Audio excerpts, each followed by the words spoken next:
The snow felt like tiny knives against my skin as I stumbled through the darkness. My small feet left red marks in the white powder, but I didn't stop running. I couldn't. Behind me, the Ashford mansion stood tall and bright with golden lights pouring from every window.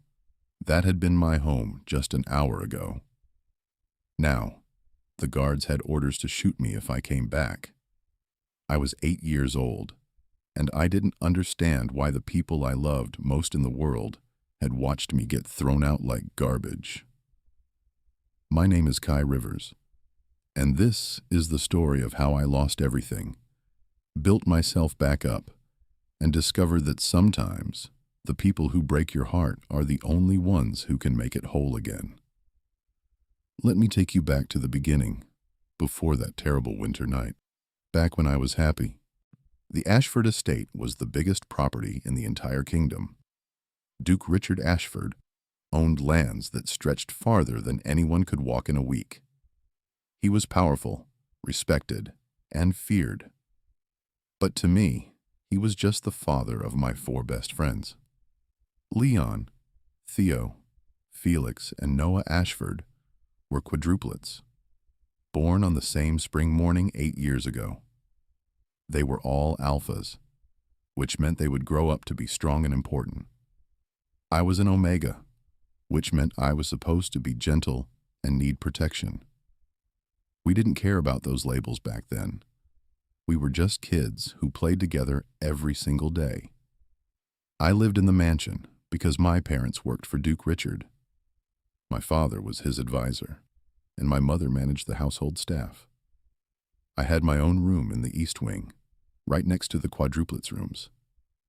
Every morning, I'd wake up to Felix jumping on my bed, his blonde hair messy from sleep. Kai, wake up! Noah found a frog in the garden and Leon won't let him bring it inside. I'd laugh and chase after him, still in my pajamas. We'd run down the marble hallways, our bare feet slapping against the cold floor. The servants would shake their heads and smile. They were used to us causing chaos before breakfast. Those were the golden days. Days filled with sunshine and laughter. Leon was always the leader. Even at 8 years old, he walked with his shoulders back and his head high. He had dark hair like his father, and serious gray eyes that seemed older than his age. When the other kids in town tried to bully me for being an omega, Leon stood in front of me with his fists clenched. Kai is under Ashford protection, he'd say in his deepest voice. Anyone who touches him answers to me. The bullies always ran away. Leon made me feel safe. Theo was different from Leon. He had the same dark hair, but his eyes were warm brown and always curious. He loved reading and learning about everything. When I struggled with my lessons, Theo would sit beside me and explain things in ways that made sense. "You're not stupid, Kai," he'd say patiently. "Your brain just works differently.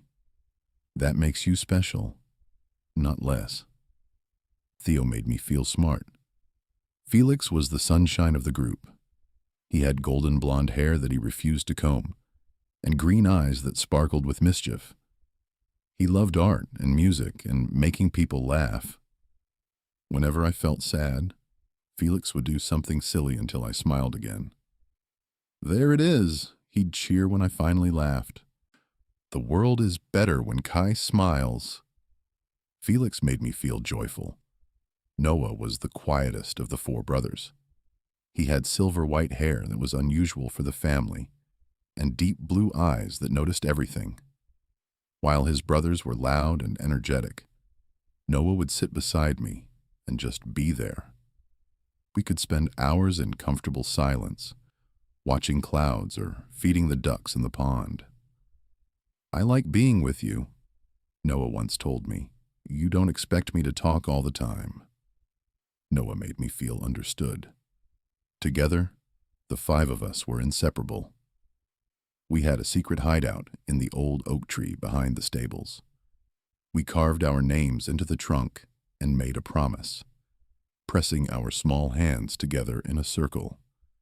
"Friends forever," Leon declared. "No matter what happens," Theo added. "Nothing will separate us." Felix grinned. "Always together," Noah whispered. "Forever," I agreed, my heart so full of happiness I thought it might burst. I believed that promise with every part of my being. How could I know that in just 3 months everything would shatter? The trouble started when Duke Marcus Blackwell came to visit. I remember the day he arrived because the whole mansion felt different. The servants whispered nervously. My mother told me to stay in my room and be quiet. Even the quadruplets seemed subdued at dinner. Duke Marcus was tall and intimidating, with black hair streaked with silver and eyes like ice. He smiled, but it never reached those cold eyes. Something about him made my skin crawl. "Richard, old friend," Marcus said, shaking Duke Richard's hand. "We have much to discuss. No, business matters that require privacy." The adults disappeared into Duke Richard's study. The quadruplets and I tried to listen at the door, but the wood was too thick. We gave up and went to play instead, not knowing that our entire world was being decided behind that closed door. Over the next few weeks, Marcus visited often. Each time, Duke Richard seemed more stressed and angry. My father looked worried too. I heard my parents talking late at night when they thought I was asleep. "Marcus is poisoning Richard's mind," my father said quietly. "He's telling lies about the Northern Territories. He wants Richard to invest in a war that will benefit no one but Marcus himself." "What will you do?" my mother asked. "I'll tell Richard the truth," my father answered. "It's my duty as his advisor, even if he doesn't want to hear it." I didn't understand what it all meant then. I was too young to grasp the complicated politics of dukes and territories and power. I just knew that the adults were unhappy, and that made the whole mansion feel heavy. But the quadruplets and I still had each other. We still played in our oak tree hideout. We still made each other laugh. We still believed in our forever promise. Then came that awful winter night. It was 3 days before my 9th birthday. Snow had been falling since morning, covering the estate in a thick white blanket. The quadruplets and I had spent the afternoon building a snow fort, our cheeks red from cold and laughter. "Next year, we'll build an even bigger one," Felix promised as we headed inside for dinner.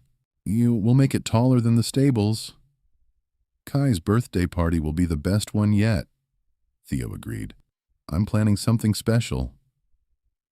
"We all are," Leon said, putting his hand on my shoulder. "You're going to love it." Noah just smiled at me, his quiet way of saying he was excited too. I went to bed that night dreaming of birthday cakes and presents and my 4 best friends. I had no idea I would never see that birthday. Sometime after midnight, shouting woke me up. I sat up in bed, my heart pounding. The voices were coming from downstairs. I recognized Duke Richard's angry roar and my father's voice trying to stay calm. Then I heard Marcus Blackwell, his tone smooth and poisonous. "The evidence is clear, Richard. Your advisor and his wife have been selling your secrets to your enemies. They're traitors. The Omega child is probably part of their scheme too.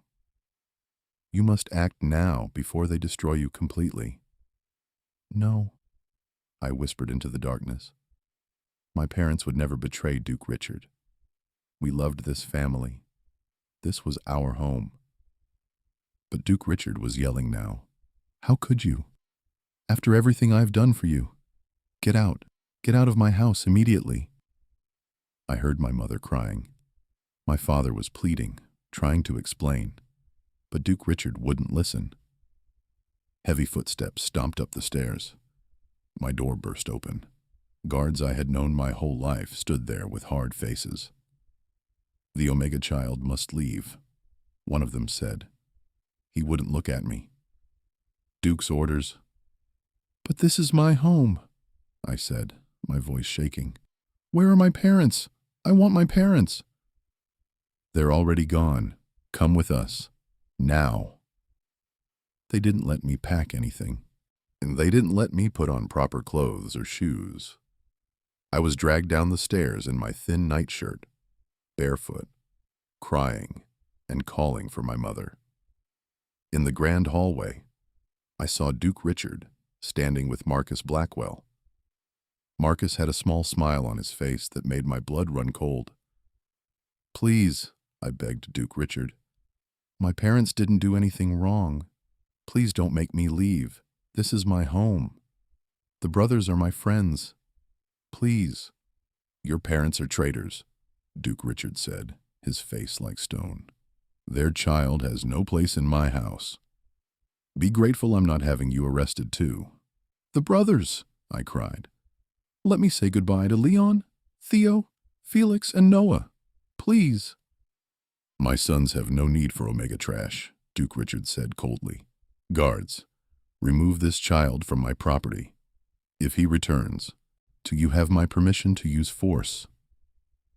They dragged me to the front door and threw me out into the snow. The cold bit into my bare feet immediately. I stumbled and fell, my hands sinking into the icy powder. Behind me, the massive door slammed shut with a sound like thunder. I pushed myself up and ran to the windows, pressing my face against the cold glass. Inside, I could see the warm lights and the beautiful decorations. This had been my home. These people had been my family. Leon, Theo, Felix, Noah. I screamed their names, pounding on the glass. "Help me, please. Don't let them do this." Then I saw them, all four brothers standing at the window of their bedroom on the second floor. They were banging on the glass, their faces twisted with anguish. I could see Leon's mouth forming my name. Theo was crying. Felix's hands were bleeding from hitting the window so hard. Noah's face was pressed against the glass, his expression devastated. But they didn't come outside. They didn't run down to help me. The window was locked, but they were strong. They could have broken it if they really wanted to. They could have forced their way past their father. They could have stopped this. But they didn't. They just stood there watching, while I froze in the snow. "Why?" I sobbed, my legs giving out beneath me. "Why won't you save me? You promised. You promised we'd always be together." The guards came out then, not to help me, but to chase me away from the property. I ran into the darkness with nowhere to go, my feet leaving bloody prints in the snow. I ran until I couldn't run anymore. I collapsed in an alley in town, shivering so hard my teeth chattered. My feet were blue and numb. My nightshirt was soaked through. I was dying, and I knew it. Maybe it would be better if I just closed my eyes and let the cold take me. At least then the pain in my chest would stop. The pain of betrayal hurt worse than the freezing cold. They had watched me being thrown out like garbage, and they hadn't done anything to stop it. My best friends, my protectors, my forever family. They had abandoned me when I needed them most. I closed my eyes, ready to let go, when rough hands grabbed me. I thought it was the guards coming to finish me off, but the voice was gentle. "Child, you'll die out here. Come with me." I opened my eyes to see an old man with kind wrinkles around his eyes. He wrapped a warm blanket around me and lifted me into his arms like I weighed nothing. "Who are you?" I whispered through cracked lips. "My name is Master Chen," he said. "And you, little Omega, are going to survive this night. I promise you that." He carried me to a small house on the edge of town. Inside, a fire burned in the hearth. He set me by the flames and tended to my frozen feet with warm water and healing salves. The pain, as feeling returned to my toes, made me cry out, but Master Chen's hands were gentle. "Your feet will heal," he said. "Your body will recover. But your heart, child, that will take longer."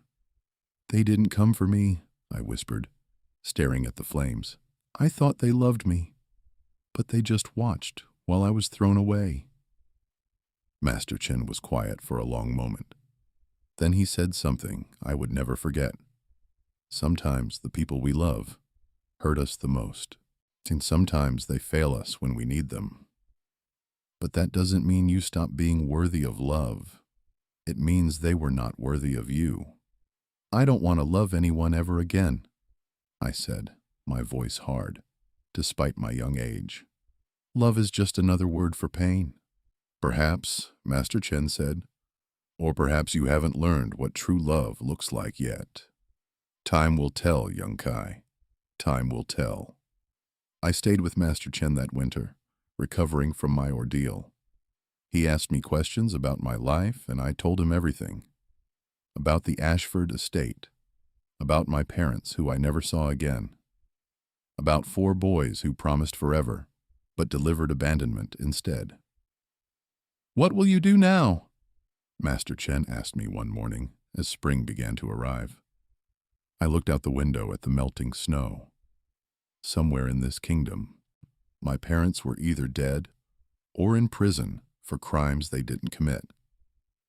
Somewhere in a grand mansion, 4 alpha brothers were living their privileged lives, probably having already forgotten about the Omega boy they once called friend. Something hardened inside my chest, something cold and determined. "I'm going to survive," I said. "I'm going to become someone they can't ignore. Someone strong and powerful and successful. And one day, I'm going to go back there and show them exactly what they threw away." Master Chen smiled sadly. "Revenge is a cold companion, child." "Good," I said. "I'm tired of warm things that just burn you in the end." Master Chen took me in as his student. He was a merchant, a businessman who had traveled the world and built a fortune through intelligence and hard work. He taught me everything he knew, numbers and mathematics, so I could manage money and investments, reading and writing in 5 languages, so I could negotiate with traders from distant lands, strategy and planning, so I could outthink my competitors. And perhaps most importantly, he taught me how to hide my emotions behind a mask of cold professionalism. An Omega's emotions are considered a weakness by many alphas, Master Chen explained. They will try to use your feelings against you, so you must learn to appear as if you have no feelings at all. Become ice, Kai. Become unbreakable. I learned his lessons well. Too well, perhaps. The years passed. I grew from a child into a teenager, and then into a young man. My body filled out, but I kept myself strong through training. My face matured, but I kept my expressions neutral and cold. My heart ached for connection, but I kept everyone at a distance. By the time I was 16, I had helped Master Chen expand his business into 3 cities. By 18, he made me a partner. By 20, I had my own trading company under my name, Rivers Trading Corporation. I was successful. I was wealthy. I was powerful. I was utterly alone. Master Chen worried about me. "Kai, you need friends. You need love. A life of only business and money is empty." "I have everything I need," I would reply, signing another contract that would make me even richer. But late at night, lying in my expensive bed in my large, empty house, I sometimes dreamed of a snow fort and 4 boys laughing. I'd wake up with tears on my face and hate myself for still caring. Luna was the only person besides Master Chen who got close to me. She was another Omega who worked as my assistant, brilliant with numbers and fiercely loyal. She had her own sad story of abandonment and understood why I kept my walls so high. "You know," she said one day, organizing files in my office, "being hurt by people doesn't mean you have to hurt yourself by staying alone forever. I'm not alone. I have you and Master Chen. That's not the same as having a family, or a partner, or love." "I had love once," I said bitterly. "It threw me into the snow and watched me freeze." Luna was quiet, but her expression was sad. She knew I was killing part of myself to stay safe. When I turned 25, Master Chen called me into his study. He looked older now, his hair completely white, his movements slower. "Kai, I have a business proposal," he said. "Duke Richard Ashford has died. His 4 sons have inherited his title and properties. They're young and inexperienced with managing such a large estate. They've put out a call for business partners to help them develop the Northern Territories." My heart stopped. The Ashford brothers. After 17 years, I would see them again. "No," I said immediately. "I won't do it. Send someone else." "Kai, this is the largest business opportunity in the kingdom right now. Rivers Trading Corporation needs this contract. And more than that, you need this." "I don't need anything from them." "You need closure, child. You've spent 17 years building walls and making money and pretending you don't have a heart. Maybe it's time to face the past so you can finally move forward." I wanted to refuse. I wanted to run far away and never think about the Ashford family again. But part of me, a small part that I tried to ignore, I wanted to see them again. Wanted to look into their faces and see if they even remembered me. Wanted to show them what I had become without their help. "Fine," I said coldly. "I'll go. But this is purely business. Nothing more." "Of course," Master Chen said, but his eyes were knowing. I spent 2 weeks preparing. I had the finest suits tailored to fit my body perfectly. I practiced my cold, professional demeanor until not even a flicker of emotion showed on my face. I rehearsed what I would say, how I would act, how I would prove that I didn't need them or their memories. The night before I was supposed to leave for the Ashford estate, I couldn't sleep. I stood at my window, looking out at the city lights, and allowed myself to remember. 4 boys with different colored hair laughing in the sunshine, a promise carved into an oak tree, small hands pressed together in a circle, the word forever, spoken with absolute faith. Then another memory, standing in the snow, watching them through a window, begging them to save me, while they just stood there and did nothing. I touched my chest, where my heart used to feel warm. Now it was just ice. Let's see if they even recognize what they threw away, I whispered to my reflection. Tomorrow, Kai Rivers would return to the place where he died 17 years ago. But he wouldn't return as a helpless Omega child, begging for scraps of love. He would return as someone they would have to respect, someone they couldn't ignore, someone they had created through their abandonment, and deep down, buried under layers of ice and bitterness, a small part of me wondered if they had thought about me even once in all these years. I guess I was about to find out. The Ashford estate looked exactly the same as I remembered, and that made everything worse. I stepped out of my private carriage, my expensive leather shoes crunching on the gravel driveway. The mansion rose before me, like a ghost from my past, all white stone and tall windows, gleaming in the afternoon sun. The gardens were still perfectly manicured. The fountain in the courtyard still had those marble dolphins I used to climb on as a child. Even the old oak tree was visible behind the stables, its branches reaching toward the sky like welcoming arms. Nothing had changed except me. "Mr. Rivers, shall I accompany you inside?" my driver asked. No, wait here. This won't take long. My voice came out flat and professional, betraying none of the chaos churning in my stomach. I walked toward the front door, the same door they had thrown me out of 17 years ago. My hands wanted to shake, but I forced them to stay steady. I was not that terrified child anymore. I was Kai Rivers, head of Rivers Trading Corporation, one of the most successful businessmen in the kingdom. I had money, power, and influence. I had everything, except the one thing I had lost here. A butler I didn't recognize opened the door. "Mr. Rivers, the young Dukes are expecting you in the main drawing room. Please follow me." Young Dukes. All four of them shared the title now, after their father's death. I wondered if they had grieved for him, the man who had destroyed my family based on lies. The interior of the mansion was both familiar and strange.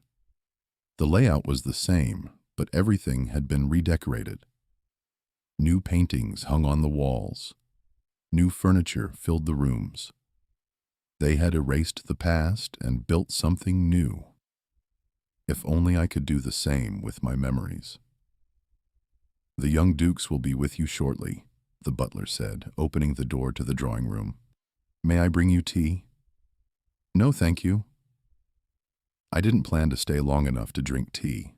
I stood by the window, looking out at the grounds. From here, I could see the east wing, where my room used to be. I wondered if anyone slept there now, or if they had converted it into storage, erasing the fact that an Omega child had ever lived in this house. The door opened behind me. I didn't turn around immediately. Let them wait, let them wonder, let them feel even a fraction of the uncertainty I had lived with for 17 years. "Kai?" That voice. I knew it instantly, despite the years. Leon, the serious one. The protector who hadn't protected me when it mattered most. I turned slowly, keeping my face completely neutral. 4 men stood in the doorway, and my treacherous heart skipped several beats. They had grown up beautifully. Leon was tall and broad-shouldered, his dark hair cut short, his gray eyes sharp and commanding. Theo stood beside him, equally tall but leaner, his warm brown eyes now shadowed with something that looked like old pain. Felix had grown into his golden hair and mischievous green eyes, though the mischief seemed dimmed somehow. And Noah, still the quietest, his unusual silver-white hair longer now, his blue eyes deep as oceans. They were men now, powerful alpha dukes in expensive clothes with authority radiating from every pore. And they were staring at me like they had seen a ghost. "I'm sorry," I said, my voice ice-cold and perfectly controlled. "I believe you have me confused with someone else. My name is Mr. Rivers. We have a business meeting scheduled for this afternoon." "Kai, it's us," Felix said, stepping forward. His voice cracked slightly. "We know it's you. We'd recognize you anywhere." "I don't know what you're talking about," I replied, moving to the conference table and opening my briefcase. "Shall we discuss the Northern Territory Development proposal? I have several other meetings today, so I'd appreciate keeping this efficient." The 4 of them exchanged glances. I could see the pain in their expressions, and something dark inside me felt satisfied. Good. Let them hurt. Let them feel a fraction of what I felt. "You think we abandoned you?" Theo's voice was quiet but firm. "You think we chose to let you go? I don't think about it at all." I lied smoothly, pulling out contracts and spreading them on the table. "That was a lifetime ago. I've moved on. Now, regarding the trade routes through the northern mountains—" "We were locked in our rooms that night," Leon interrupted, his voice rough with emotion. "Our father had the guards barricade our doors. We tried to break through. We screamed until our voices gave out. We beat on the windows until our hands bled. We didn't abandon you, Kai. We were trapped. I finally looked up at him, my expression still carefully blank. How convenient. An excuse ready after all these years. It's not an excuse, Noah said softly. He had moved closer without me noticing. It's the truth. We've searched for you for 17 years. We never stopped looking. Well, you found me, I said coldly. Congratulations. Now can we please focus on business? Your northern territories need infrastructure development, and my company can provide that. This is a mutually beneficial arrangement. Let's keep it professional. Professional?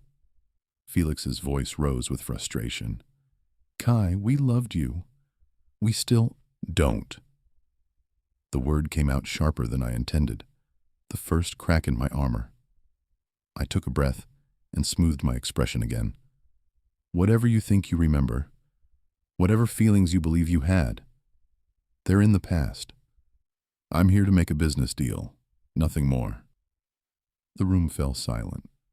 The four of them looked devastated, and I hated that my frozen heart thawed just slightly at their pain. Fine, Leon finally said, his jaw tight. If you want to keep this professional, we'll respect that. For now, but Kai, this conversation isn't over. Yes, it is, I replied. Now, let's discuss the contract terms. The next 3 hours were torture. We sat around that table negotiating trade routes, infrastructure costs, and profit margins, while the weight of 17 years of unspoken pain filled every silence between words. I could feel their eyes on me constantly. Every time I looked up from the documents, at least one of them was staring at me with an expression I couldn't quite read. Longing? Regret? Hope? I didn't care. I wouldn't care. I had built my ice walls too high to let them melt now. Finally, we reached an agreement. My company would provide the materials and expertise for developing the Northern Territories. In exchange, I would receive a substantial percentage of the profits and certain trade advantages. I'll have my lawyers draw up the official contracts, I said, packing my briefcase. We can sign them next week. If you'll excuse me, I have another appointment. I stood to leave, desperate to escape this place and these memories, and these 4 men who made my carefully controlled emotions threaten to spiral. Stay for dinner, Theo said suddenly. Please. It's getting late, and the roads are dangerous after dark. I have a carriage and guards. I'll be fine. Kai. Leon stood as well, his presence commanding. We're asking you to stay, not as a business partner, as someone who once meant everything to us. I meant so much that you watched me freeze in the snow, I said bitterly, the words escaping before I could stop them. There it was, the truth I had been trying to bury under professional coldness. We didn't watch by choice, Noah said, pain lacing every word. We were prisoners in our own home. Our father threatened to hurt you worse if we tried to escape. He said if we broke out, he'd have you arrested and thrown in a real prison. We were 8 years old, Kai. We didn't know what to do. I wanted to believe them. A desperate, pathetic part of me wanted to believe their explanation so badly. It physically hurt. But I had spent 17 years building my life on the foundation of their betrayal. If I let that foundation crumble now, what would be left of me? I need to go, I said, heading for the door. We kept your room exactly as it was, Felix said desperately. For years, we kept hoping you'd come back. We only changed it recently because it hurt too much to see it empty. I stopped walking, but didn't turn around. We carved our names deeper into the oak tree every year on your birthday, Theo added. We'd sit there and remember you and promise to keep searching. We never gave up on you, Leon said. Even when everyone told us you were probably dead. Even when the trail went cold. Even when years passed and we had no leads. We never stopped loving you. Stop. My voice came out as a whisper. Please stop. Why? Noah asked. Why does it hurt you to hear that we loved you? That we still love you? I turned to face them then, and I knew my mask had finally cracked because I could feel tears burning behind my eyes. Because if you loved me, if you really loved me, then the last 17 years of my life have been based on a lie, I said, my voice shaking. I survived by believing you didn't care. I built myself up from nothing by using my anger as fuel. I became someone powerful by turning my heart to ice. If you actually loved me, if you actually tried to save me, then I've been punishing myself for nothing. I've been alone for nothing. I've been frozen for nothing. The tears fell then, and I hated myself for showing weakness. You weren't alone for nothing, Theo said gently, moving closer. You survived. You became amazing. You built an empire. We're so proud of you, Kai. Don't, I choked out. Don't be kind to me. I don't know how to handle kindness anymore. Then we'll teach you again, Felix said, his own eyes wet with tears. The same way we'll teach ourselves how to earn back your trust, however long it takes. I can't, I whispered. I can't let you in. It hurts too much. We know, Leon said, and there was so much understanding in his voice. We know we hurt you. We know that night destroyed something in you, but Kai, we were destroyed too. Losing you broke us in ways we never recovered from. You seem fine to me, I said bitterly. Do we? Noah asked quietly. Leon throws himself into work until he collapses because it's the only way he can stop thinking about how he failed to protect you. Theo has chronic insomnia from nightmares about that night. Felix hasn't painted anything in years because all his art just became pictures of you, and they hurt too much to look at. And He paused. I stopped talking for 3 years after you left. I only started again when Leon begged me to, saying we needed to be strong, to keep searching for you. I looked at each of them, really looked, and saw the truth in their faces. They were broken too.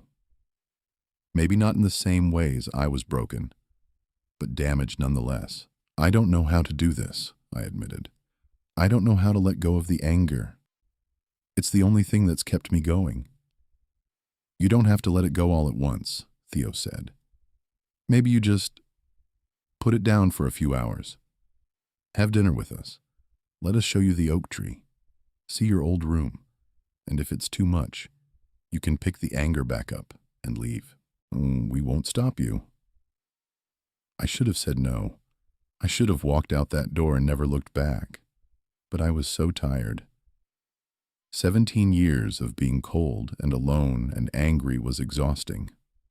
Just dinner, I heard myself say, and then I'm leaving. The relief on their faces was almost painful to witness. Dinner was awkward at first.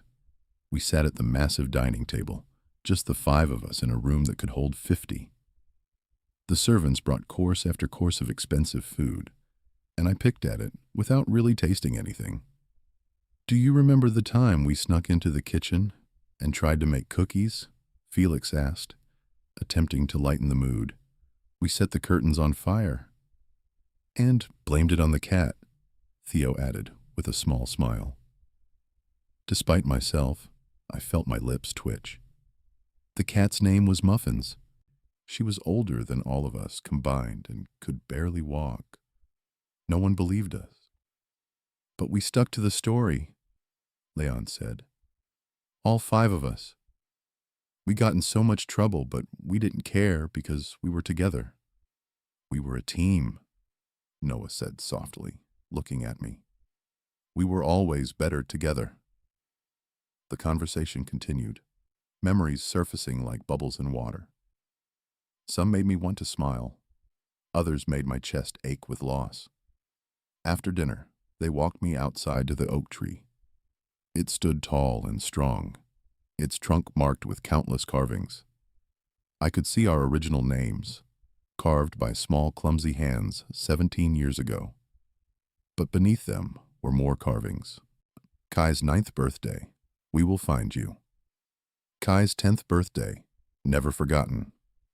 Kai's 15th birthday, still searching. Kai's 20th birthday, always loved. The carvings went all the way up to this year. My 25th birthday. The most recent one read, Kai's 25th birthday. Please come home. My knees felt weak. I reached out and touched the rough bark, my fingers tracing letters carved with love and determination. You really did remember, I whispered. Every single day, Leon said, standing close behind me. Every birthday, every holiday, every important moment. We wondered where you were, and if you were okay. I turned to face them. All 4 of these men who had haunted my dreams and fueled my nightmares. I want to believe you, I said honestly, but I don't know how. I've spent so long being angry. Then be angry, Theo said. We deserve it. We should have fought harder that night. We should have been braver. We failed you, Kai, and we'll spend the rest of our lives trying to make up for it. What if I can't forgive you? I asked. What if I'm too broken now? You're not broken, Felix said firmly. You're different. You're stronger. But you're still you. We can see it in your eyes. What do you see? I challenged. Pain, Noah answered. Anger, fear, but also hope. You came back here, Kai. You could have sent anyone else to negotiate this business deal, but you came yourself. Part of you wanted to see us again. He was right, and I hated how well he could still read me. I need time, I said. I need to process all of this. It's too much. Take all the time you need, Leon said. But please stay at the estate while we work on this project. We have a guest wing. You don't have to see us outside of business meetings if you don't want to, but at least stay close. Let us prove ourselves to you slowly. It was a terrible idea. I should go back to my own house in the city and maintain my distance. But I found myself nodding. 1 month. I'll stay for 1 month while we get the Northern Territory project started, but I'm keeping things professional. Whatever you need, they agreed in unison. That night, I lay in a guest room that was comfortable but sterile. Nothing like the cozy room I'd had as a child. I couldn't sleep. My mind kept replaying the day, their words, the pain in their eyes, and the carvings on the tree. All those birthdays they had remembered when I tried to forget. Around midnight, I gave up on sleep and decided to explore the grounds. The mansion was quiet, everyone else asleep. I wandered the hallways, my bare feet silent on the marble floors. I found myself in front of the door to my old room.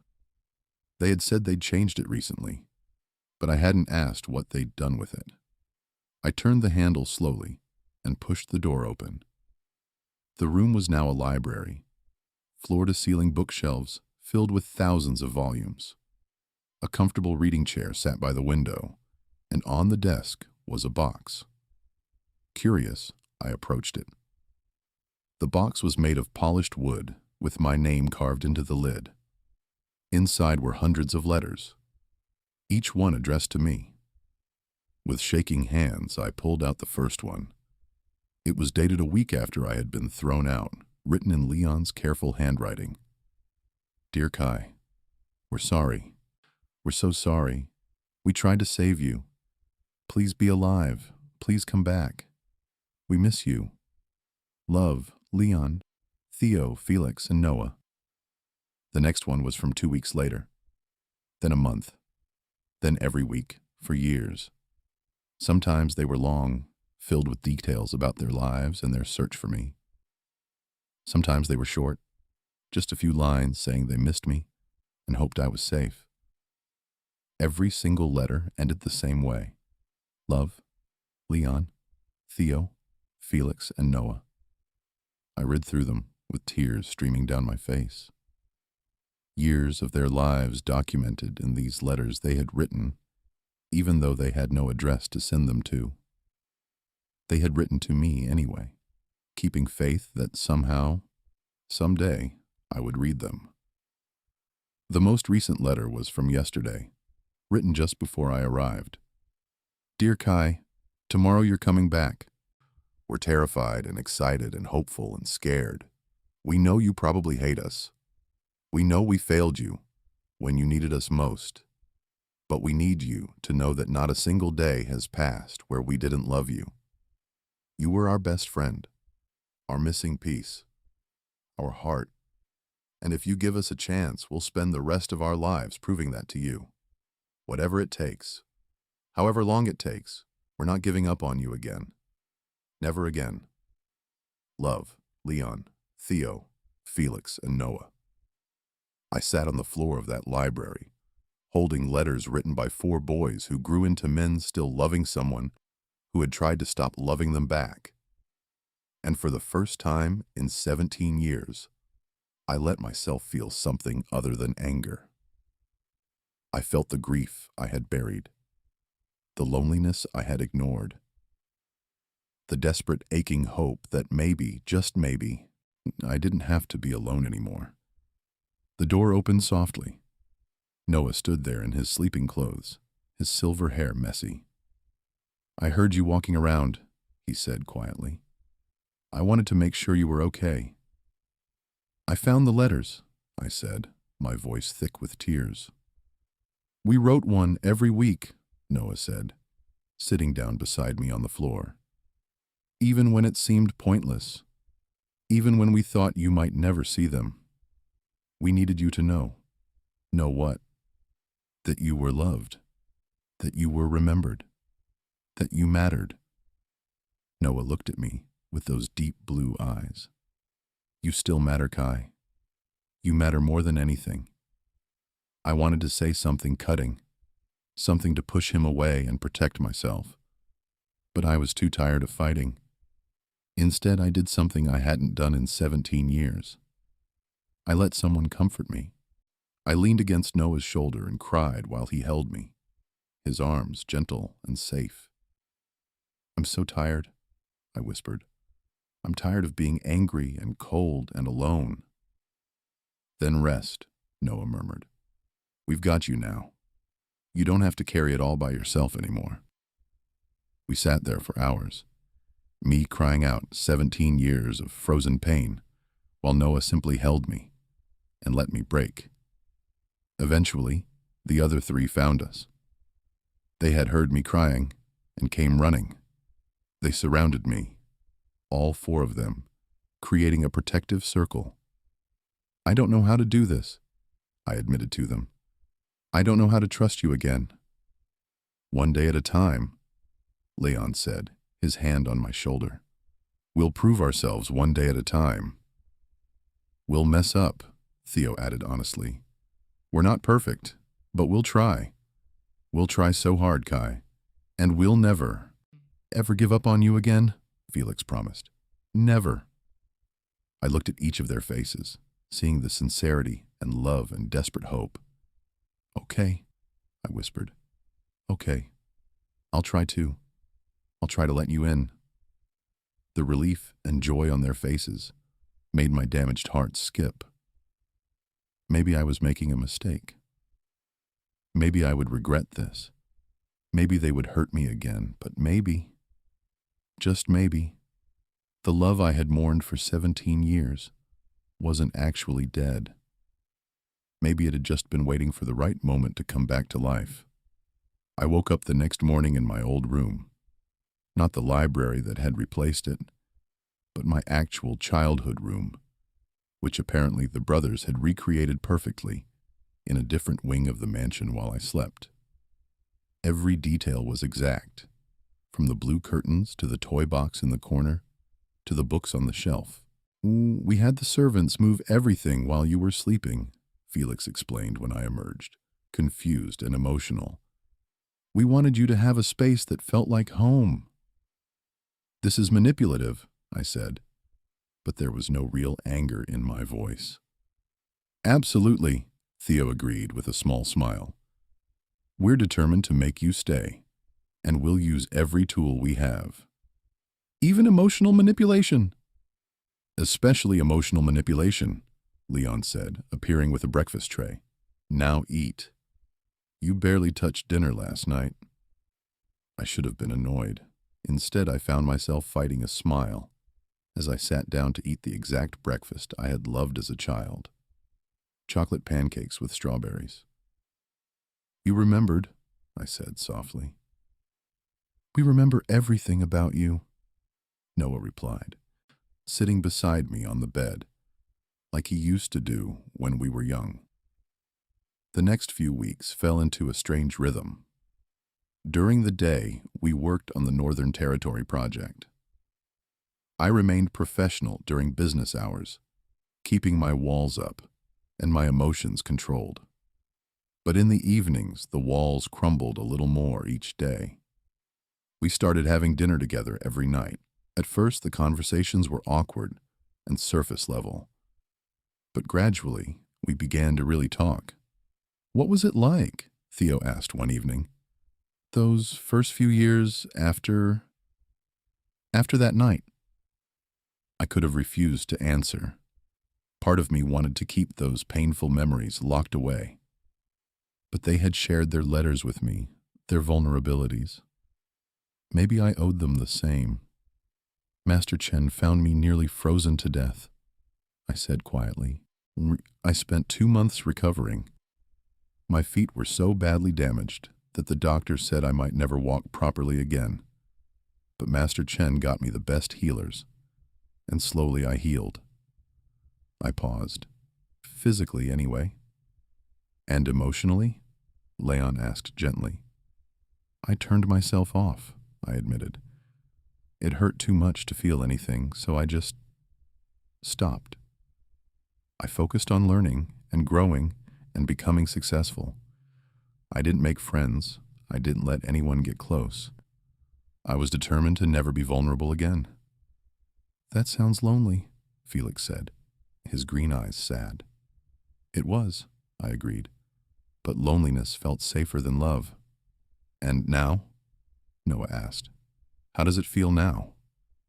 I looked at the 4 of them, these men who were slowly dismantling my ice walls one dinner at a time. Terrifying, I said honestly, but also maybe a little bit hopeful. The smiles they gave me were worth the risk of honesty. It was during the 3rd week of my stay that everything changed. I had been working in the estate library, reviewing contracts, when a servant rushed in looking panicked. Mr. Rivers, come quickly. Duke Marcus Blackwell is here, and he's making terrible accusations. My blood ran cold. Marcus Blackwell, the man who had lied about my parents and destroyed my family. He was here. I ran to the main hall, where voices were raised in argument.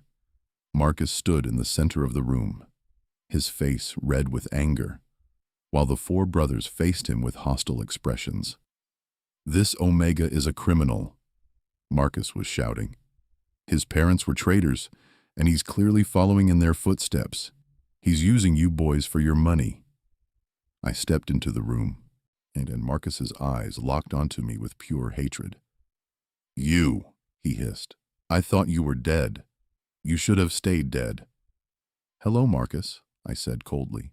Still telling lies, I see. How very consistent of you. Lies. Your parents sold state secrets. They were executed for treason. My heart stopped. Executed? I had never known what happened to my parents after that night. I had assumed they were imprisoned or exiled. But executed? The room spun. I felt Leon's hand on my arm, steadying me. My parents were innocent, I said, my voice shaking with rage. You framed them. Prove it, Marcus sneered. I will, I said. I'll prove everything. And when I do, you'll lose everything, just like you made me lose everything. Is that a threat? Marcus laughed mockingly. You're just an Omega nobody, when you have no power here. He has us, Leon said, stepping beside me. And we believe him. We know you lied to our father, Theo added, moving to my other side. We've suspected it for years, but we couldn't prove it. Now we have a reason to dig deeper, Felix said, joining us. And we won't stop until the truth comes out, Noah finished. The four of them formed a protective wall around me. And despite everything, despite my fear and anger and pain, I felt safe. Marcus's face twisted with rage. You're choosing this Omega trash over me? I'm a Duke. I have connections, power, armies. And we have the truth, I said, which is stronger than all your lies. We'll see about that, Marcus snarled. He turned and stormed out, but his parting words chilled me. This isn't over, not even close. When he was gone, my legs gave out. I would have collapsed if Leon hadn't caught me. Kai, breathe. You're safe. My parents, I choked out. He said they were executed. I didn't know. All these years, I didn't know they were dead. They held me while I broke down, grieving for parents I had lost twice, once when we were separated, and now learning they had been killed. We'll make him pay, Leon promised, his voice dark with fury. We'll expose every lie, every crime. He won't get away with this. Over the next few days, we worked obsessively. Theo dug through old records and financial documents. Felix used his connections in the art world to find people who had worked with Marcus. Noah quietly interviewed servants who had been at the estate the night everything fell apart. And Leon coordinated everything, his strategic mind piecing together a pattern of corruption and lies. I used every resource my trading company had. I hired investigators. I called in favors from merchants who had dealt with Marcus. I followed money trails and found evidence of bribes and fraud. We worked day and night, barely sleeping, driven by righteous anger and the need for justice. It was during one of these late-night research sessions that I got sick. I had been pushing myself too hard, sleeping too little, eating even less. My body finally rebelled. I was reviewing documents in the library when the room started spinning. I tried to stand, but my legs wouldn't support me. I collapsed. When I woke up, I was in bed with Felix sitting beside me, his face creased with worry. You have a fever, he said gently, pressing a cool cloth to my forehead. You've been pushing yourself too hard. We need to find the evidence, I mumbled, trying to sit up. Marcus can't win. He can't. Shh, Felix soothed, gently pushing me back down. The others are still working. You need to rest. Can't rest, I protested weakly. My parents. He killed my parents. I know, Felix said, his voice thick with emotion. And we will get justice for them.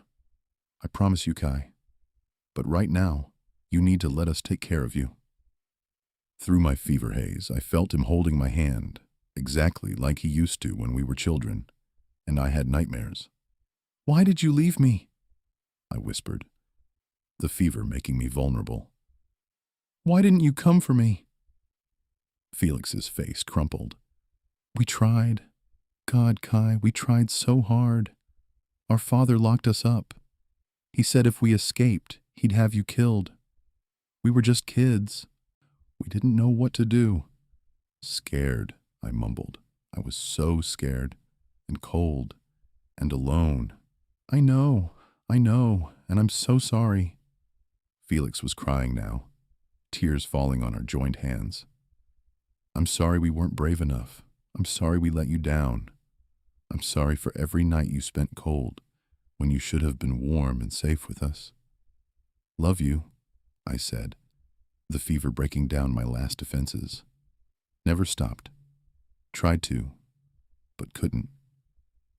Felix made a sound, between a laugh and a sob. We never stopped loving you either.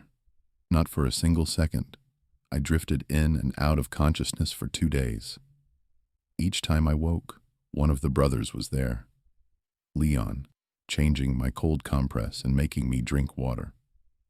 Theo, reading to me in a soothing voice. Noah, simply sitting beside me, his presence calm and comforting. Felix, holding my hand and telling me stories. They took turns caring for me, never leaving me alone. Even when I was delirious and said things I normally wouldn't. Confessing my feelings, admitting my loneliness, begging them not to leave me. They just held me and promised they were staying. When the fever finally broke, I woke up clear-headed to find all 4 of them asleep in chairs around my bed, as if they had been keeping vigil. I looked at each of their faces, seeing the exhaustion and worry, and something inside me shifted completely.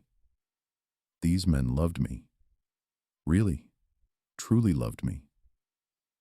And maybe it was time I stopped punishing all of us for something that happened when we were children. I forgive you, I said quietly. 4 pairs of eyes opened immediately. What? Leon asked, sitting up. I forgive you, I repeated, stronger this time. For that night. For not being able to save me. I forgive you. Kai. Theo started, his voice breaking. Let me finish, I said. I've spent 17 years being angry, and it kept me alive, but it also kept me from living. You were children. You were trapped.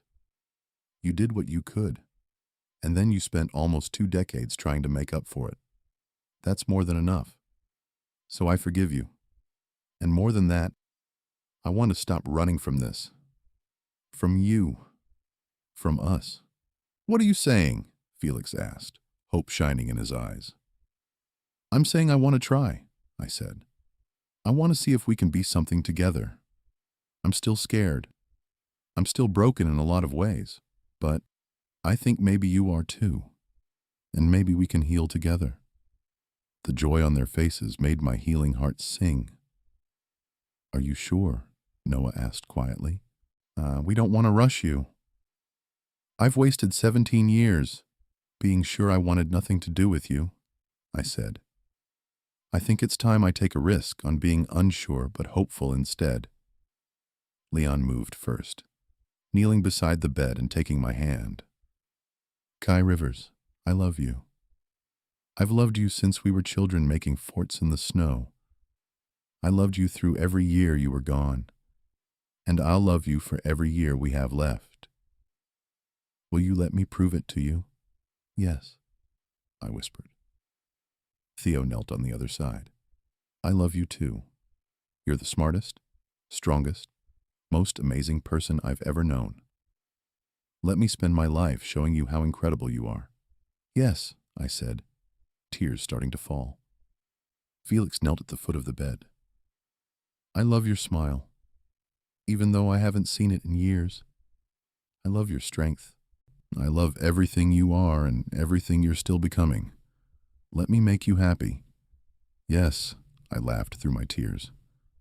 Noah knelt beside Felix. I love you quietly, but completely.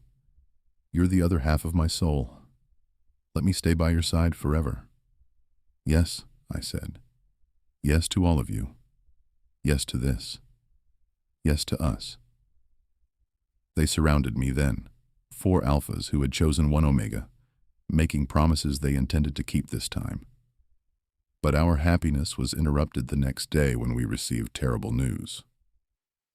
Marcus Blackwell had made his move. He had gone to the royal court with fabricated evidence claiming that I was embezzling money from the Northern Territory Project. He demanded I be arrested and that the Ashford brothers be stripped of their duties for associating with a criminal. This is war, Leon said, his face dark with anger. Good, I replied, standing up despite Felix's protests that I should rest. I've been preparing for war my entire life. Let's finish this. We had 1 week before the royal court hearing. 1 week to gather all our evidence and build a case strong enough to destroy Marcus once and for all. We worked together as a true team. My business expertise, combined with their noble connections, created a formidable force. Theo's intelligence found patterns in Marcus's crimes going back decades. Felix's charm convinced witnesses to testify. Noah's quiet observation noticed details everyone else missed. Leon's leadership coordinated everything into a coherent strategy. And I brought the rage of 17 years and the determination of someone who had lost everything once and refused to lose anything ever again. We discovered that Marcus had been embezzling from the royal treasury for years. He had framed my parents because my father was about to expose him. He had lied to Duke Richard, manipulating him into doing Marcus's dirty work. He had caused the deaths of countless innocent people to cover his crimes. "We have enough to bury him," Theo said on the night before the hearing, looking at our mountain of evidence. "Then let's make sure we do it right," I said.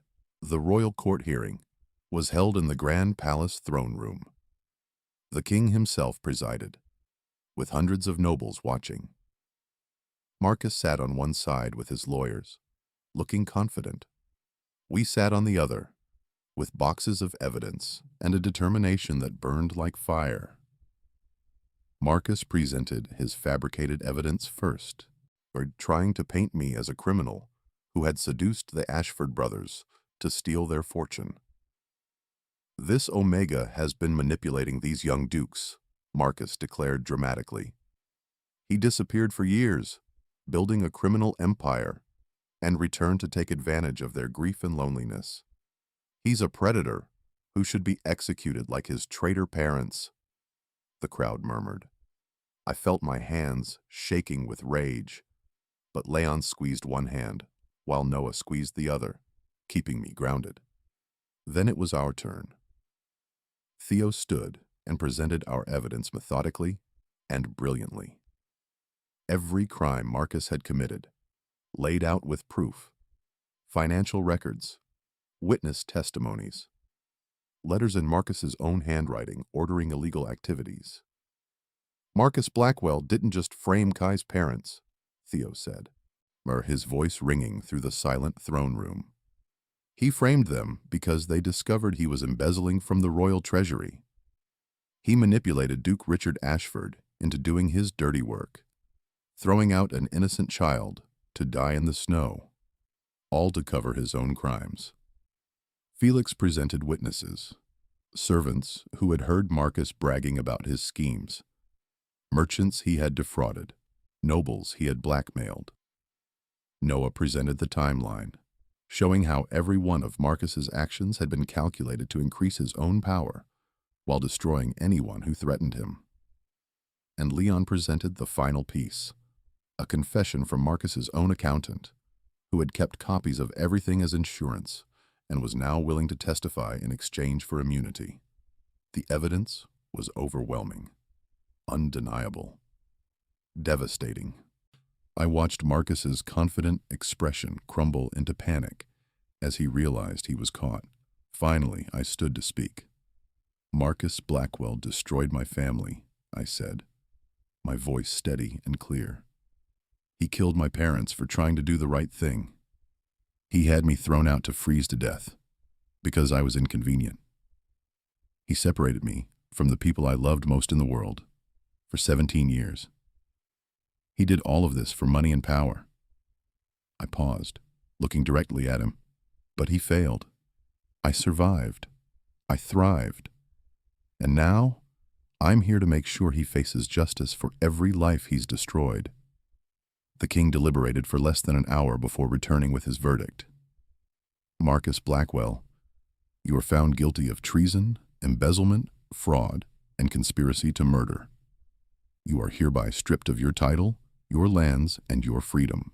Now you will spend the rest of your life in prison, and your family name will be disgraced forever. Guards seized Marcus as he screamed and protested. As they dragged him past me, he spat one last vindictive comment.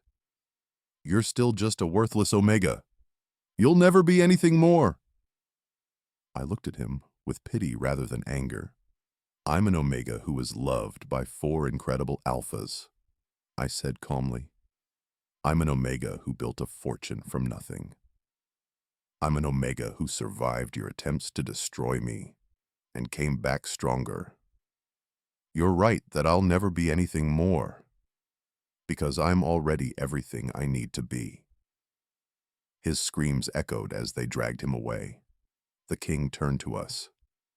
"Kai Rivers, your parents' names are hereby cleared of all charges. They were innocent, and the kingdom owes you a debt we can never repay." I bowed, tears streaming down my face. "Thank you, Your Majesty." "As for you 4, the king said to the brothers, you have shown exceptional integrity and courage. Your father would be proud." We left the palace as the sun was setting, victorious and exhausted and free. That night, we returned to the Ashford estate and went straight to the oak tree. Together, we carved one final message into the trunk: justice, truth, love, forever. "It's over," Felix said, leaning against the tree. "Marcus is gone. Your parents are vindicated. We won." "We did," I agreed, looking at the 4 of them. "But it's not just about winning. It's about what we do now." "What do we do now?" Theo asked. I took a deep breath. Now we live. We build a life together. We heal completely. We let ourselves be happy. "Is that what you want?" Leon asked. "To build a life with us? All of us?" "Yes," I said without hesitation. "I want mornings with Theo reading beside me. I want afternoons with Felix painting while I work.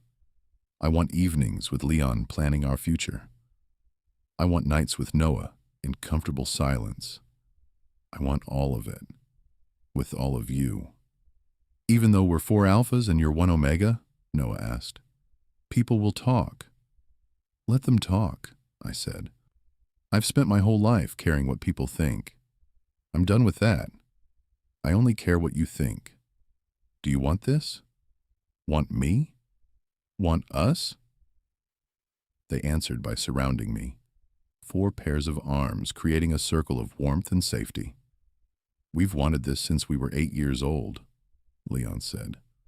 "We've wanted you for 17 years. "Then you have me," I whispered, "broken pieces and all."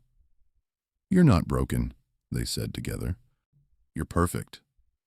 1 month later, we held a ceremony in the garden, where I had been cast out all those years ago. But this time, instead of being thrown away, I was being claimed.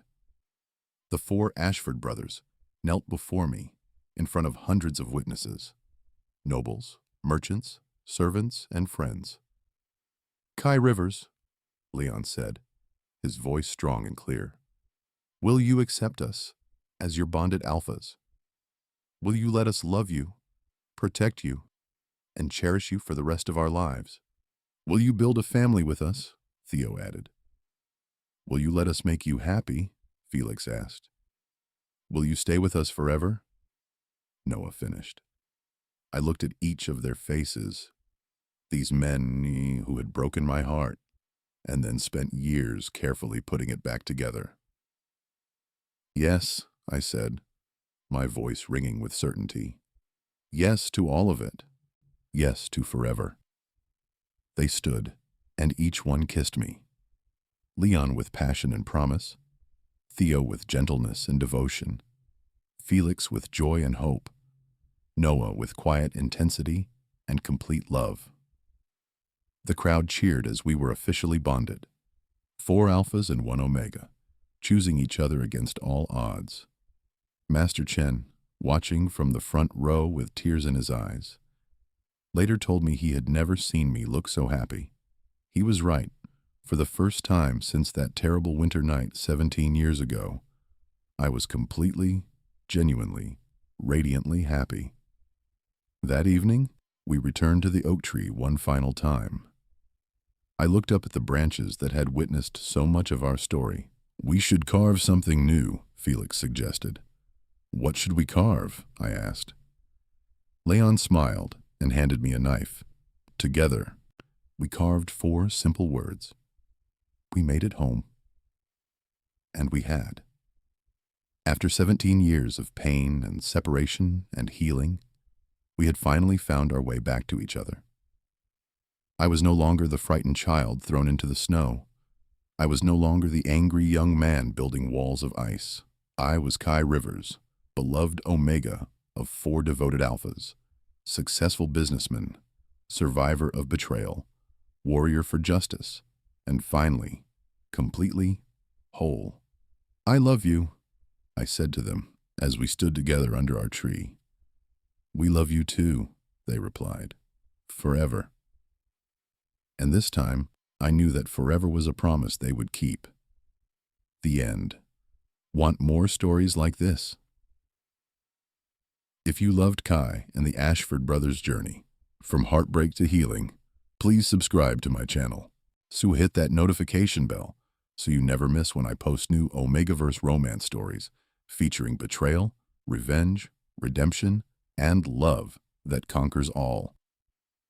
Comment below. Which brother was your favorite? Team Leon, Team Theo, Team Felix, or Team Noah? Or are you Team all 4 like Kai? Like this video if you want to see more unique BL romance stories with deep emotion and happy endings. Share this with anyone who loves second chance romance, Omegaverse stories, or tales about healing from past trauma through the power of love. Next week's story features a hidden Omega Prince and the Alpha Knight sworn to protect him. You don't want to miss it. Thank you so much for listening to Kai's story. Remember, no matter how broken you feel, you deserve love, healing, and your own happily ever after.